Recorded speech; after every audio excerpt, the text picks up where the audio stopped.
Hello, everyone. Welcome to the close, the finale, the wonderful end to this year's series of the Starin Town Hall. So this year, we've had some great manufacturers on. We've had a few antics, one or two, almost gotten in a little bit of trouble, had some great information, and the most important is the participation from our audience this year has been wonderful. The diversity, the questions, the challenges, and the fun.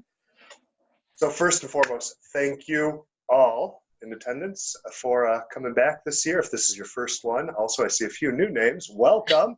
And we're sorry. For a very special treat as we cap out the year. It is suddenly, Melissa, I don't know what's happened here.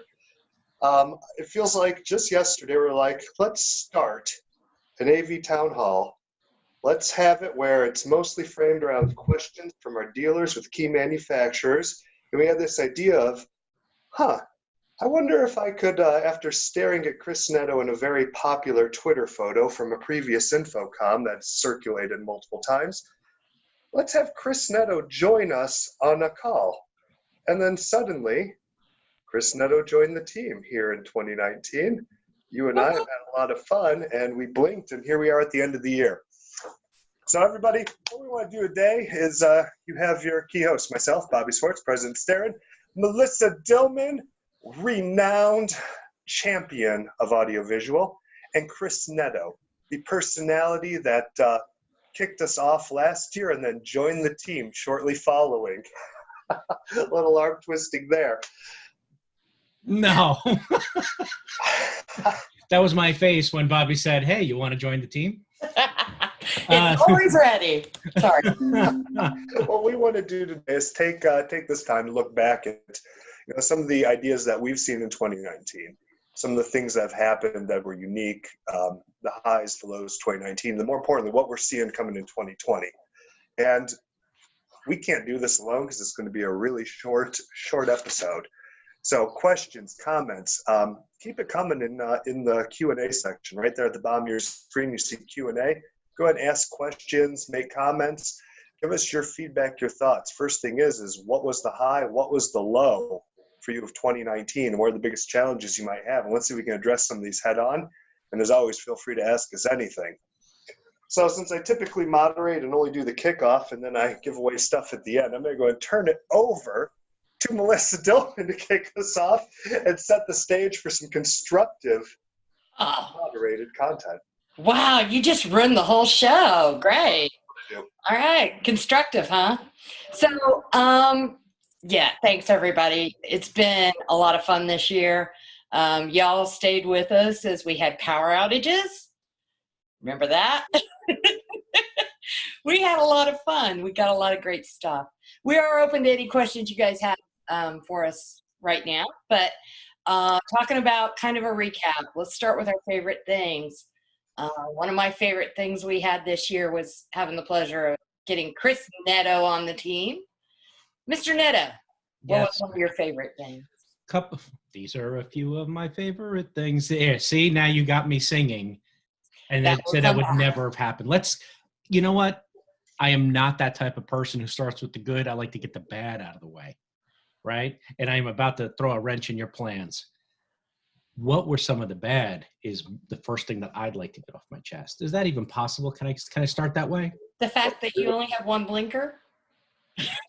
Please don't make me jump up and down. These things are motion reactive. So for this to happen, I got to do the dance, and that's not going to happen. I am prepared because tonight is Star Wars Day, Star Wars Night. That's right. Rise of the Rise of Skywalker. I bought my tickets in October. I have been anxiously waiting for this. For every nerd that's on here listening, you know what I mean, the anticipation of it. As a matter of fact, I got 2 showings. I'm going tonight and I'm going tomorrow night just because I'm an ultimate nerd and wearing my ugly a Star Wars Christmas sweater. Clearly, we have not given you enough project. Yeah, clearly. So some of the favorite things. Let me start with, coming on board and working in my career in a lot of conference rooms on the corporate side. Conference rooms was my bread and butter as a designer, as a consultant, as an installer. One of the things that I've saw within the last few years, but this year more prominent than the others, is the rise of the USB conference room. Right now, the USB conference room may sound kind of ho-hum, and it's not the most, it's not the sexiest thing to talk about if you're an AV professional, because we don't bring out the CAD drawings. We don't break out code. We kind of eliminated a lot of the complicated things that made what we did kind of special. And now here's a conference room in a box with USB. But the fact is that you can't escape it. It's coming, right? The mundane multiple project conference room is now being turned over to USB. And I think that that's a positive. And I think that the improvement in equipment has gone through the roof. Where before things were kind of shaky, as a USB 1, 2, 3, now it's finally all started to, basically leveled out. There's a level playing field. Everybody's now competing on the feature set. Quality of a USB camera is a USB camera. I am not going to inflate it to sound. It's the stuff that's going into it. The built-in intelligence for auto tracking is now, out there, and that's the feature set that people are looking at. Where is the camera following the speaker automatically? The PTZ camera is kind of there, and it still has its purposes, but you're not looking for a physical camera shift. Now you're doing it internally with some AI. I personally, it's a small thing, but one of the things that I think is important. Bobby, your thoughts on something like this? Can I throw it back to you, or are you just a prize giver at the end of this? Well, I was hoping to just stay prize giver, but I suppose I have an opinion on some matters. You bring up a funny point of that, and that's a trend that I've seen, and that here we've been working on is this part. It comes to part of this. I think the simplification of a lot of the meeting rooms and huddle spaces. So some of the things, it's been no surprise. We've worked a lot with unified communications and really adapting rooms and solutions for Zoom, which also apply to many other UC platforms out there. But as I've been seeing technology, and I guess this is part of the bad, is I've been seeing technology get simpler in a lot of ways, being driven by trying to lower costs of room constructions. And the flip side of that is being able to, if you change how we've been going to business on these, finding a way to increase efficiencies or scale and scope to build profit back in, instead of, I have to do more rooms, let's make those more efficient, build the profit back in. Because that's what we're seeing a lot of things is, the AI, the computers taking control of was typically had to be a PTZ. And there's still certainly a place for mechanical PTZs. You're not cutting off resolution, and you need that. Yeah. But in these small, tiny spaces, going where otherwise they're being served by an inexpensive webcam, it's this bridge of the gap for customer expectations, where having a 4K imager and digital pixel chopping to make a faux Zoom, it's more than satisfactory because you're not working with that big of a pixel scape. So seeing that type of technology meet the customer need to get, it's still better quality than just good enough by far, but then finding ways to make the entire channel adapt to that so that we can all work and still turn a profit selling those rooms. It's been kind of fun. It's challenging, but I think we're adapting as an entire channel to be able to meet that need and the scale that goes with it. Yeah, I not only agree with you on that, but if the huddle room build outs are rising, the technology has to come with it, right?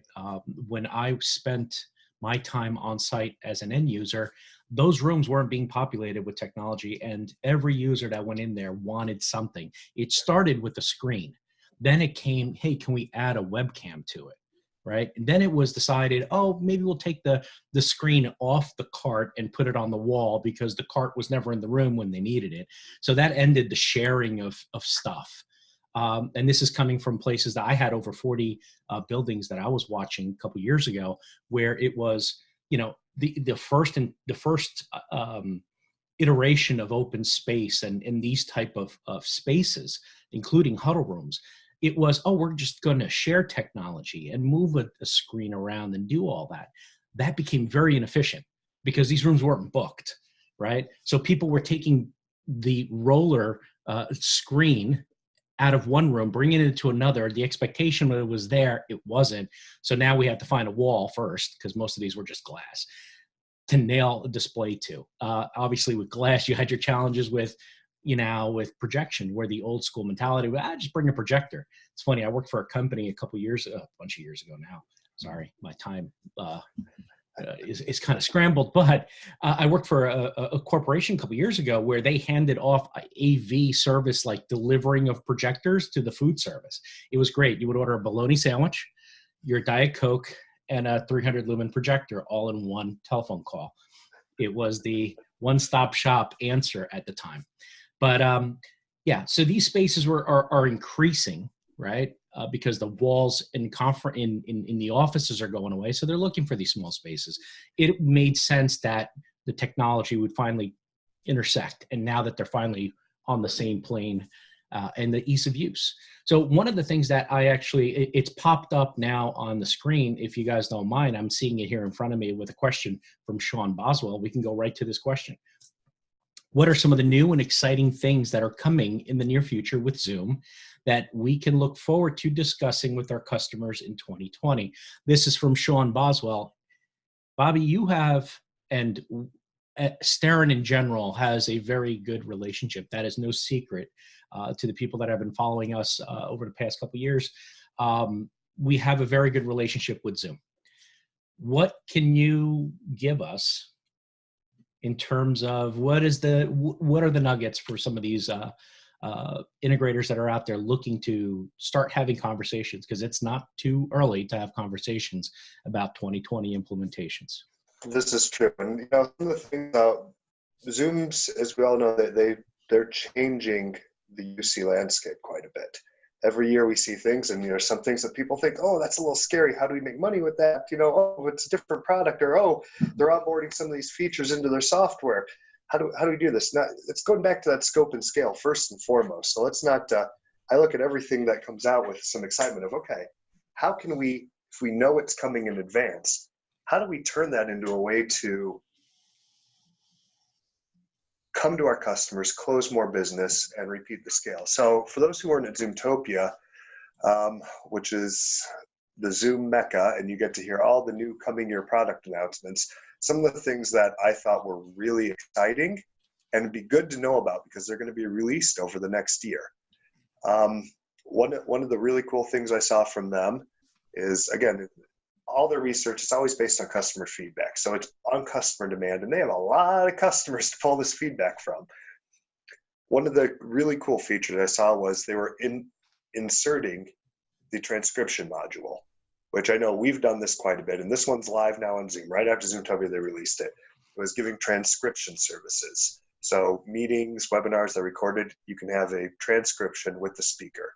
Now from the AV perspective, okay, maybe not the coolest thing that we hang our hats on, but it becomes a good feature to know about because your customers, if they don't know about it, it gives you a value add to talk about it, because being able to pull up and see the terrible things I'm going to say during this webinar that we're going to slip out, being able to see it in print means I do a much better job in January for our next episode.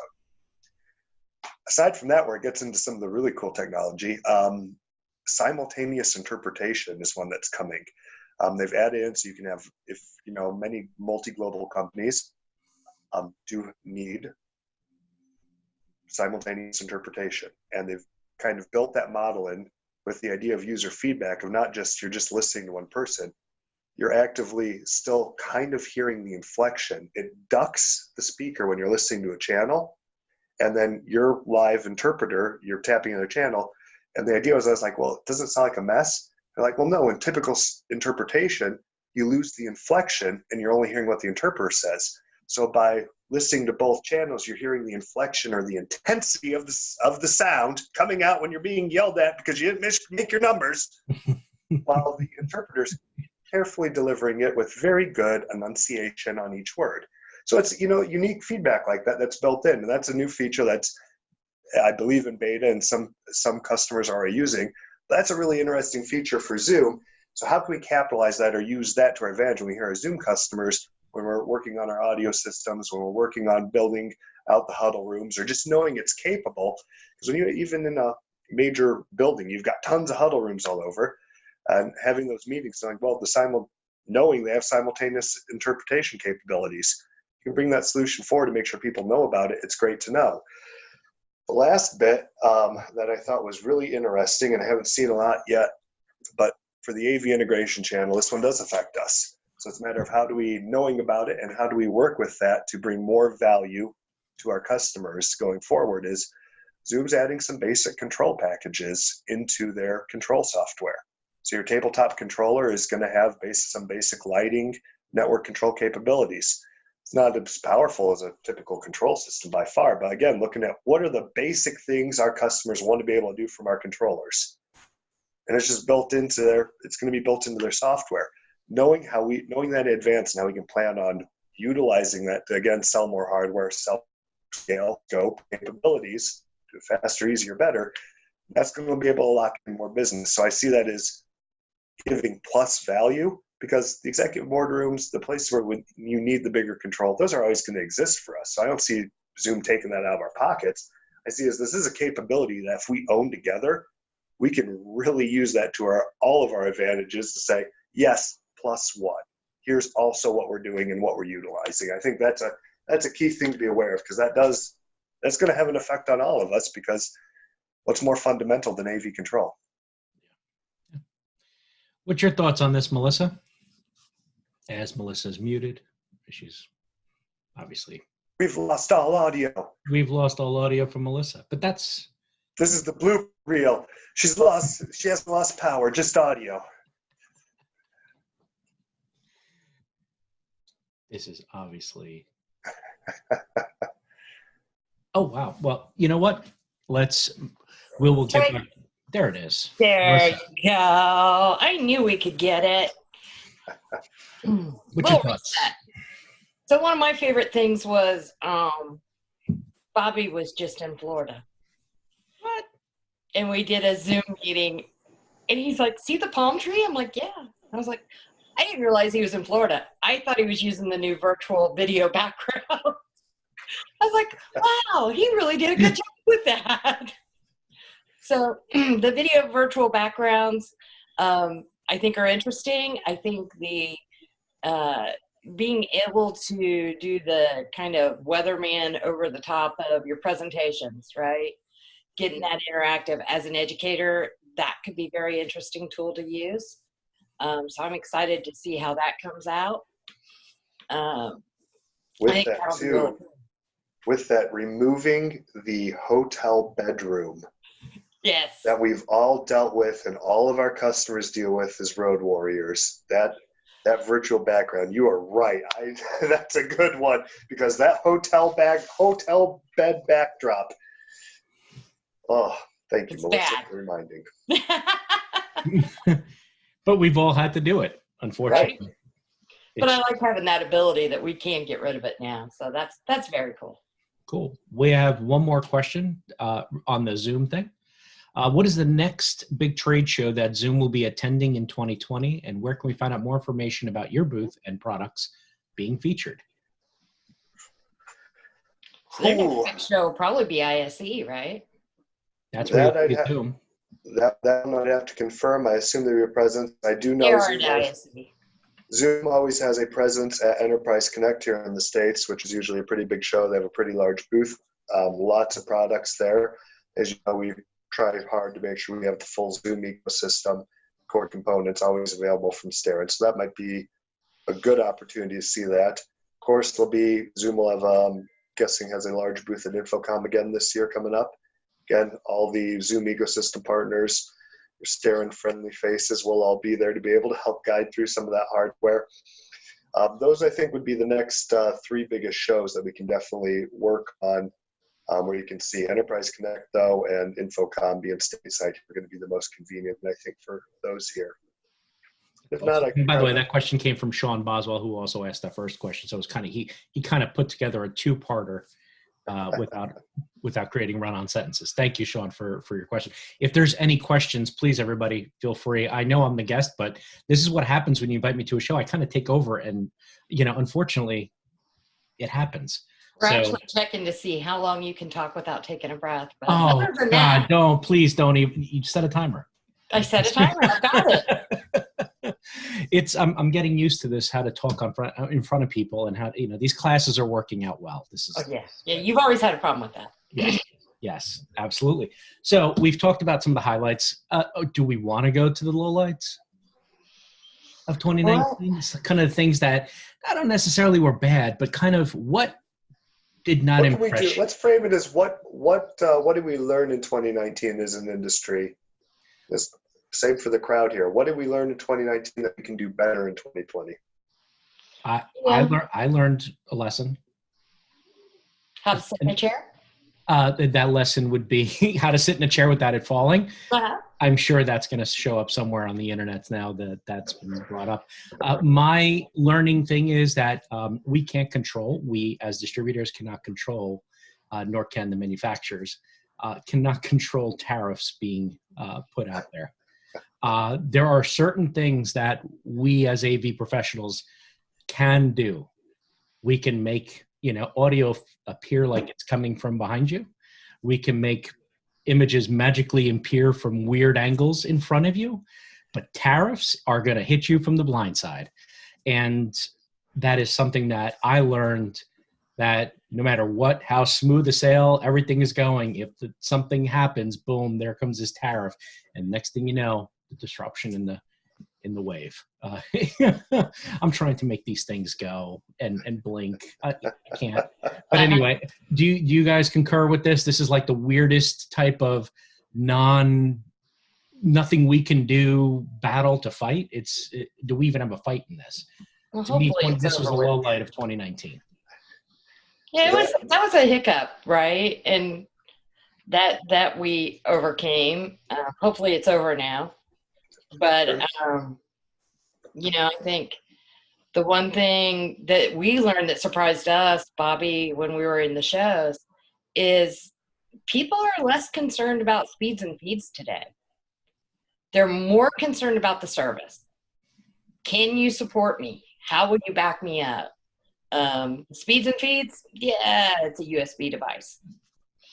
So I thought that was very interesting. We've kind of moved away. We've always been protected by having that box in our hand and all of the ins and outs. But today it's more service oriented.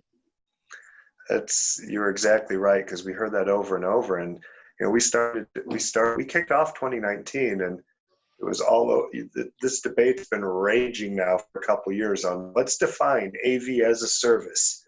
Lots of definitions, lots of different, what does it actually mean? And we were part of that. I know that's beginning of the year, we had meetings on that, and we had one of these town halls on services. And, we had to end up by rolling them out. We learned a lot from the end user feedback that you were talking about on working with our resellers, then talking through them with the end users on the services and what the real selling features are. I feel like what we were trying to say people wanted, we had the right programs, but we were pitching them wrong.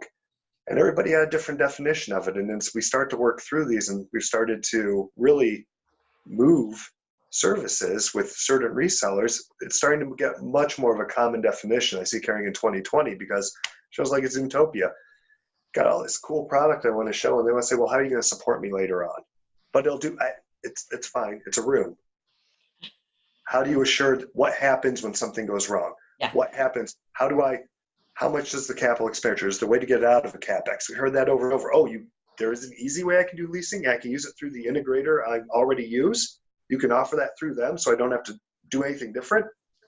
It's like, wow, that's what I want. That's what I want to do. And it was light bulb moments on what services trumped hardware, and then how to blend hardware into the services with resellers. And I think 2020 gives me an exciting time to say, hey, I think we've got a much better handle on what AV as a service can be. And it's not one size fits all. We've all been trying to put definitions to it for the past 2 years, but in my opinion now, it's not one size fits all. It's having the basket of services available that's easy for the end users to be able to execute throughout their channel partners. And I want to make those available. I want to give more tools to our channel partners with what I've learned this year.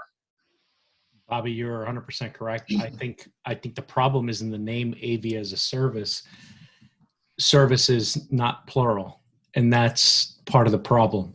Is that it's not just a single service. It's not just a single methodology that's going to get you there. It has to be. It almost has to be. I don't want to say a la carte, but you have to have a menu of stuff. Right? You're not going to make everybody happy with the one package. And I think that 2019 was definitely a growth year for AV as a service, not just from us internally, because we had our own internal things. And I've only been here 6 months, right? So in my time here, I've heard half of the debates. The other half that took on prior to me getting here, I can imagine what they were, because it kind of was set in place when I was when I got here. AV as a service within the industry is something that is still hotly contested, hotly debated. I think that you're right. It's the labels, right? Let's start with the name, AV as a service. Service, singular, is the root of it. It needs to be plural. There has to be multiple stuff that goes with it. I think that depending on who you are and what your point of view is, AVAS will or will not work for you, and you want it to, right? I don't think I've met a person that doesn't want it. It's just that they don't know how to explain it, because it seems like they're customizing their own version of it. So I think that for us as a provider of a service, it's more than just a managed service. It's more than just, providing hardware. I think it's going to be a finance component to it. It's going to be an assurance component to it, right? It's also going to be our own homework in the products that we're selecting that are part of this service. I think that falls into it. For the diehards that are on the watching on the town hall, you expect, or you're going to want to expect, that whoever it is that's providing the equipment has done their homework, right? And Melissa alluded to bringing me on. We brought on a lot of people this year within Starin that are very smart, a lot smarter than I am when it comes to understanding the components of how rooms are built and how the equipment is built, and what is the simplest and easy way to get from point A to point B. So between the personnel that we've brought in, the products that have been selected, and the products that we are looking to bring on in the future, I think that we are in a good position to finally crack this like mystery box, right? It may be a Pandora's box to a lot of people. And I guess all I can say with a wink wink is that, we are definitely looking at some bigger stuff in 2020. And I think it's finally getting to a point where we're all going to be very comfortable with what an AV as a service is going to be. That's wrong. No, you're right. You're right. I agree. Service is coming. It's sort of like using an HDMI cable. You're gonna do it, right? There's not gonna be much choice left. How many people are kicking and screaming into the HDMI cable use? Right? Like the services are a value add for both parties. And I think it's a matter of learning how to adopt them and understanding them and finding the ones that work for you. That's certainly critical, right? Doesn't fit everybody. There are different scenarios, but I think once we all come to terms with it, we'll find that there's a huge value there. And it's a value that's changing, just like our products have changed. Mm-hmm. So I know there's a question here, and I'm going to throw it to you, Chris and Bobby, because I know, Chris, this is one of your personal favorites. Mm-hmm. Is we're getting asked about how do you foresee the impact of Zoom and Teams interoperability, and how's that going to affect the AV industry? So you usually have some opinion on this, Chris. Well, interoperability in general has been a thorn in my side of late. It's not, and I'm not specifically talking about UC. I think that, I love a good ecosystem, man. Who doesn't, right? Who doesn't love a good play safe area where everything kind of talks? It poses a problem when another ecosystem comes close to it. It's like putting cats and dogs in the same space. What are you going to do? You want them to live in harmony, and it's not happening. So ecosystems and interop kind of we got to figure that one out too, because, and like I said before, it's not just on a UC thing. You want to talk about an ecosystem on an AV over IP systems, how one doesn't talk to the other. Good luck. That is for somebody else to take on. Have at it, guys, online, please. Not me. We're not doing that here. But you have an ecosystem battle on that side, AV over IP. You still have undecided standards on the audio side, right? You have the AVB versus Dante versus this versus all, and they've all changed their names.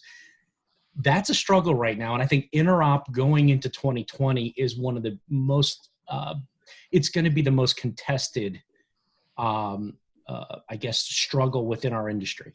Right, is how are we going to figure out interop? Because we've done the ecosystems kind of well. We've been doing them for the last 10 to 15 years. Picked an ecosystem, no disrespect to any manufacturers out there doing them. Continue doing it. But at some point, everybody's got to play nice in the same room. And that's not happening right now. So 2020, I think, is going to start seeing that shift.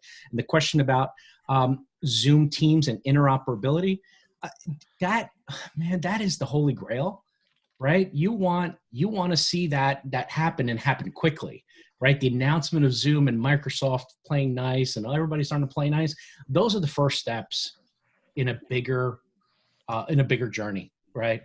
You know, if this was Lord of the Rings, they just got the ring. They're gonna go and try to throw this thing in the mountain. There's still some time. There's 3 movies before that happens. So I just want to put that out there. Maybe right now we're in The Hobbit and we're currently looking for the dragon. Absolutely. We haven't even gotten a ring yet at this point. I'm waiting to see when Chris stabs himself with that pencil. Yeah, I've thrown a pencil. Not workman's comp, dude. No. I'm sorry, but the pencil's here, and you know, if this was the 70s, I could be Khrushchev and take my shoe off and bang it on the thing and get angry and throw shoes and stuff. But that's not happening here.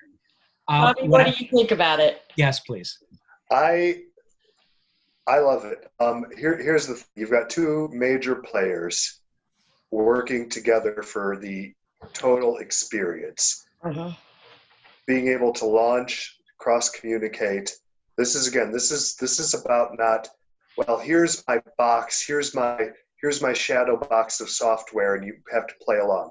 Yes, there are ecosystems of hardware for both. The 2 of them bridging the gap together ensures a much more robust experience for both of their ecosystems, because each has their merits depending on the end user's needs. Some need different base features. We can argue the finer details among all of them however we want. But there's always going to be certain use cases, and being able to interoperate means there's less fight.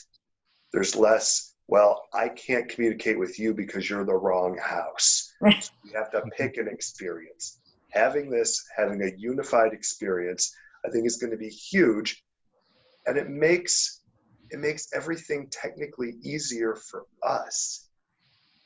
Because it's much easier for the customers, our customers, on the hardware standpoint, to potentially be able to blend the experience. There's less for us to account for. So instead, we're providing the best hardware experience, the best service support for that hardware.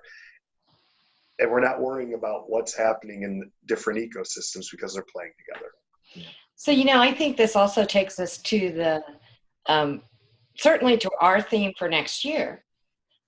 But as we move away from the concerns of the technical side of the gear, it's about the user experience.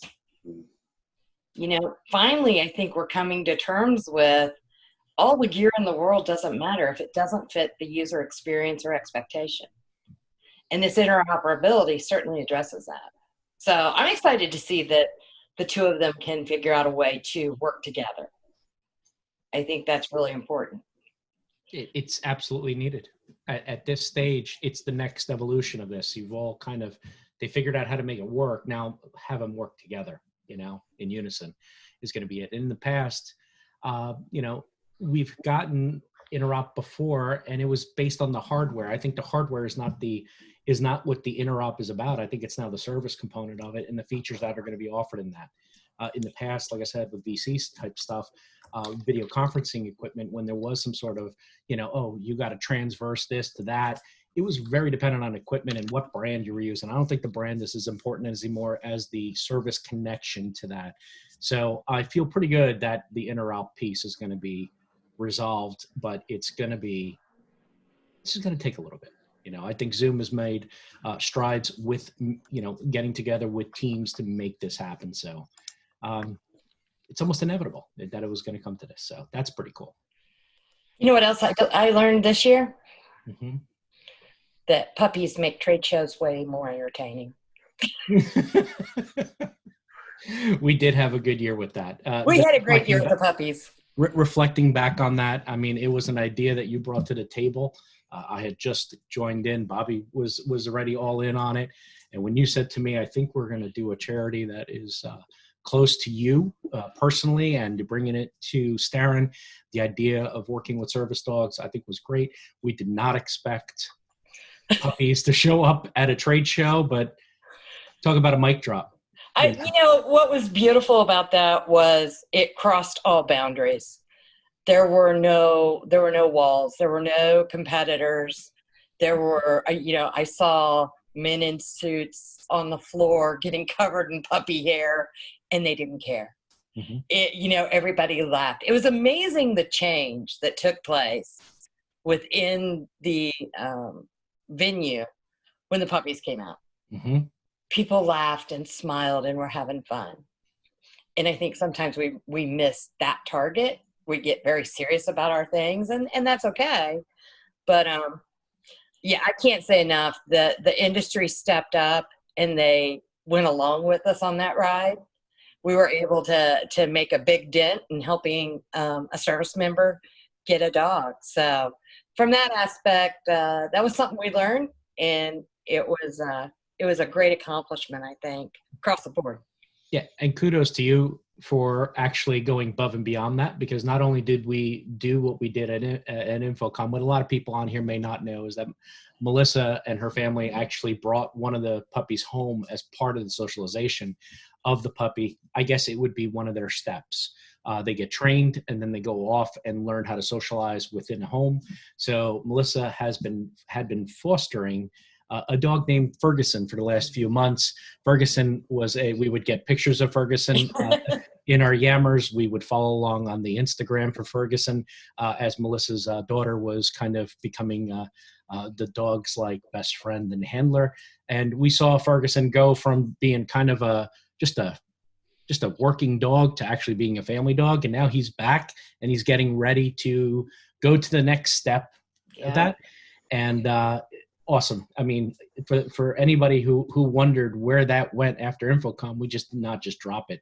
So there was a continuation of it, and Melissa was a big part of that. So thank you for doing that. That was definitely a highlight, not only of 2019 for Starin, but it was also a highlight of our Infocom show, which, started with an RV ride. Bobby? Oh, the eggs. Do you know that now if I smell vinegar, I get a weird... Like I can't have salad with vinegar anymore. Now you're just a warning. There's a shipment headed to your house, Chris. Stop that, dude. Christmas eggs is not a thing.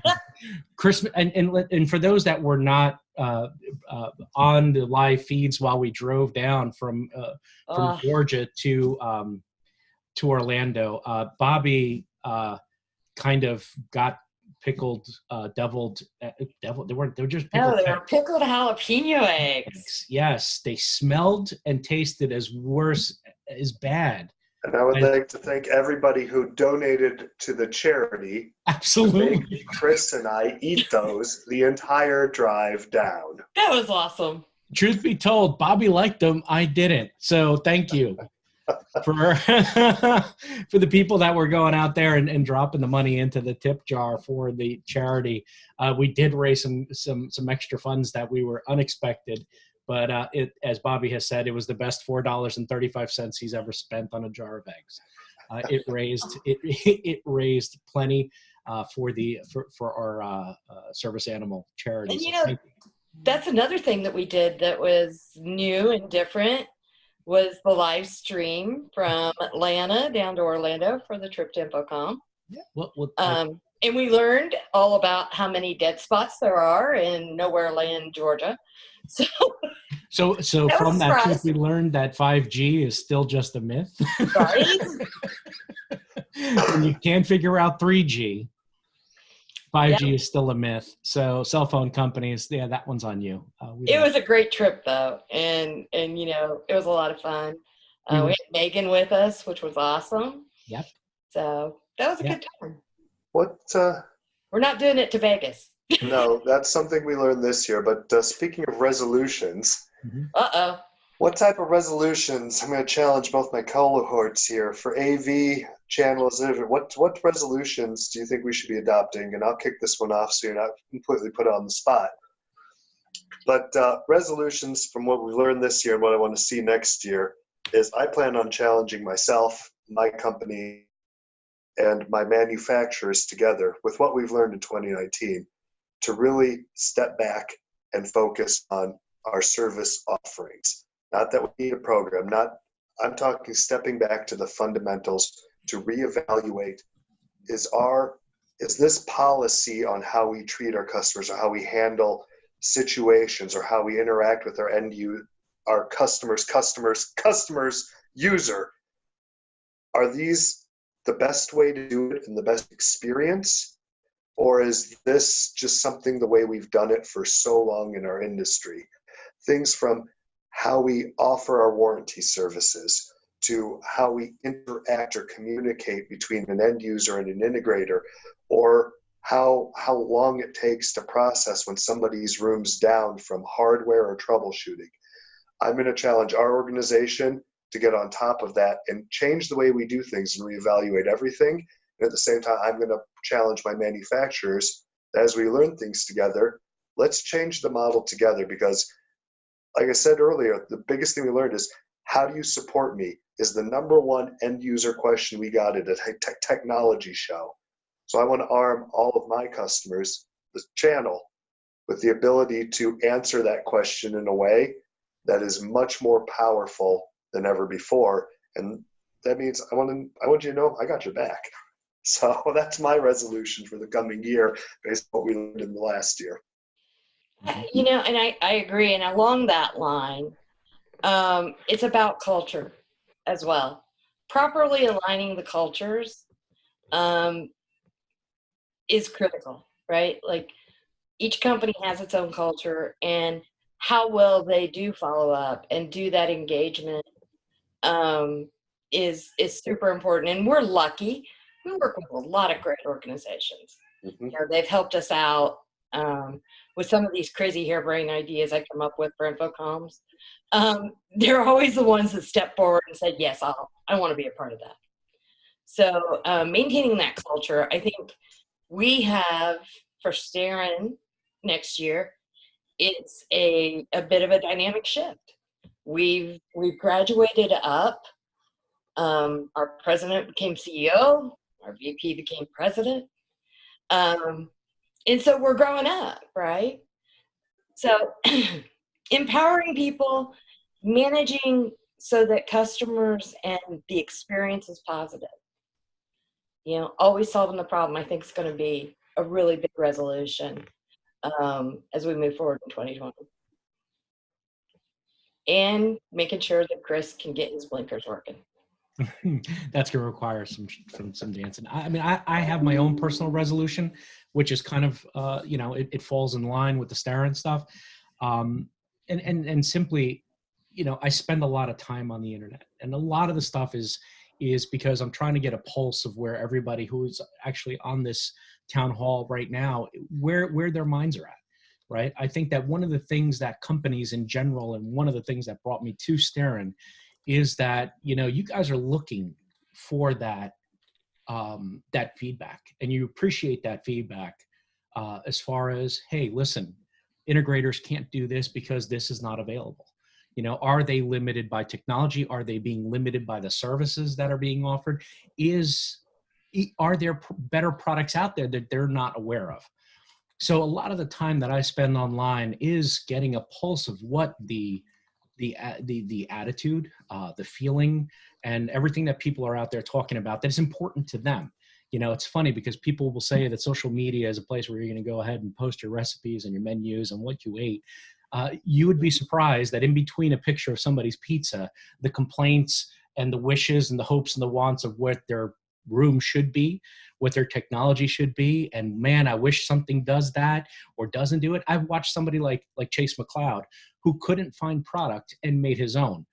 Somebody gifted him or he went to work for a company that bought a CNC machine and a 3D printer. The guy's making parts that don't exist. If you're not going to do it, somebody else will. And in this case, here's somebody who actually took it onto himself to build that sort of stuff. Hearing that, is inspiring to me to go out there and get that information and bring it back to Starin. So for my resolution, obviously, is to continue listening to it. It's very important to me to actually get that voice of the customer, right? Back from our customers and from new customers. What do you guys want from us? I think I should get to give Chris a resolution. Approved. No. Chris's resolution for 2020 will be to learn to love Facebook. Facebook is a tough challenge for me. Because I don't have any recipes to share, man. That's the one platform that I just can't crack that nut. I'm there and I watch, and I've been on Facebook through kind of sharing it with my wife. There is nothing there on Facebook that I can figure out. I mean, I got to go read it. That's your resolution for 2020. Congratulations. Everybody go friend Chris Neto on Facebook right now. Thank you, Bobby. Hey, First you need to get person ready. from this call who does that gets a $50 Amazon gift card in bonus to what we do. So, Chris, be fair. Whoever friends him, Watch your Facebook. Friend on Facebook. Hey, we do have one last question, Bobby. While you're trying to figure out what you're going to give away, there's a good question up here about how do integrators maintain value when the end users have access to prepackaged systems sold directly. So I'm going to take one crack at this. First off, from our point of view, we never sell directly. But I know that can be a bone of contention, having the prepackaged stuff for integrators. What I find is a lot of times the end user needs help. Maybe it's not as cut and dry as I thought it was. Remember, part of what we do is we make things look so easy. Well, people don't realize there's a lot of magic that goes on behind the scenes to make this stuff look so easy. So I think you have an opportunity to assist. I think, even if the small rooms can be done by the end user themselves, it opens up more opportunity for the bigger spaces. And the bigger spaces are where you add your value, along with, helping out. Bob, your thought? The speed on this one to me is, we're in a world right now that's drowning in product bundles. But the fact of the matter is, we step back from what's out there, what's bundled, what's prepackaged, what solutions are out there. There are people who always have and always will take the DIY route, and portion of them end up coming back and having to have you handle the service. We've dealt with that part of the conversation. It goes back for a long time. I've dealt with it a long time myself. But what we're seeing, and what I really think I learned this year, is that using the tools, most people, they're going after a lot of the end user conversations I had, just trying to understand, especially getting back to the essence of our services we were trying to offer. What makes you tick? It wasn't about the hardware anymore. So, okay, what is your solution? And so we had a lot of candid conversations, big companies, little companies. Who's doing DIYs? What influences your choice integrator? What do you want from your integrators? Trying to figure out what I can help provide my customers, you all. And it kept coming up. It was the speed of deployment and the service on the backside, which we already covered. And so when it comes to how do we as an industry compete with the bundles, I think there's always going to be plenty of people out there doing it themselves. And they got a lot of people who are choosing it to try it themselves. And that's not necessarily, they learned that's not the right call, but they're doing it because they thought, why? They thought it was going to be faster or easier. Mm-hmm. So we utilize these to show them we are the fastest, we are the easiest, because the speeds and feeds and the money are the two last parts of a conversation and a decision. If you can demonstrate speed and how you're going to take care of them, the product and money are the last two parts of the conversation. You already have them leaned in. And if we can find a way to maximize that, we all profit together while meeting new customer expectations. And it's a tightrope, but I think we can all do it. All right, you guys, here's what I didn't notice is we have actually ran almost an hour. Whoops. Woohoo! That's what happens. You get three of us in a room together. So, Chris, final thoughts. Bobby, get ready to give something away, and we will thank these fine people for hanging out with us. Final thoughts. 2019 was a interesting year. I think 2020 will be a challenge for us. We are up against, not from us personally, but as an industry, we're up against a couple things that if we can figure out, 2020 would be great. Interop type stuff. Tariffs has been kind of now finally out of our way. 2020, I think, will allow us to be creative as a organization. We can come up with some cool ways to present product and services to our customers. I think that that's definitely a positive. And let's just wrap up this year. I'm done with 2019. I want to move into 2020. Rip that calendar page off. Bobby, how about you? I want to say, first and foremost, we can't do any of this without our partners, our integrators, our vendor partners. We are what make the channel strong. We are what change the channel. We are what adapt to make, you said it earlier, the magic, AV's magic. We're what makes the magic happen. And there's always new ingredients, always changes. It's always exciting. So as our last gift card of the year, picked our winner here. We got Jeff Jerome. You are the winner of this gift card. Mark Deck will be in touch. So if you get some last minute Christmas shopping special for those, still got a little time for shipping before the holiday. But I really want to say thank you first and foremost it's been a crazy busy year in our market. It's been a good year for the economy. It seems like there's been a lot of growth, a lot of big acquisitions, a lot of big changes, which are always fun. And it's no different here at Starin. We've had our team rapidly expand, and I want to say thank you to everyone who's been a part of that growth here at Starin. Anybody on the call from the team here as you're serving our customers, and just know that for the customers on here, it is our dedication to serve you, serve our vendors more. And again, together we make the channel, and we make it strong, and we make it profitable. And we'll be working with you throughout the next year. So thank you all. Close out the rest of the years for everybody who's got a fiscal ending in just a few short days. Wonderful holidays with your families. And thank you. Stay tuned. We'll be in touch very soon with you here in 2020. Take care.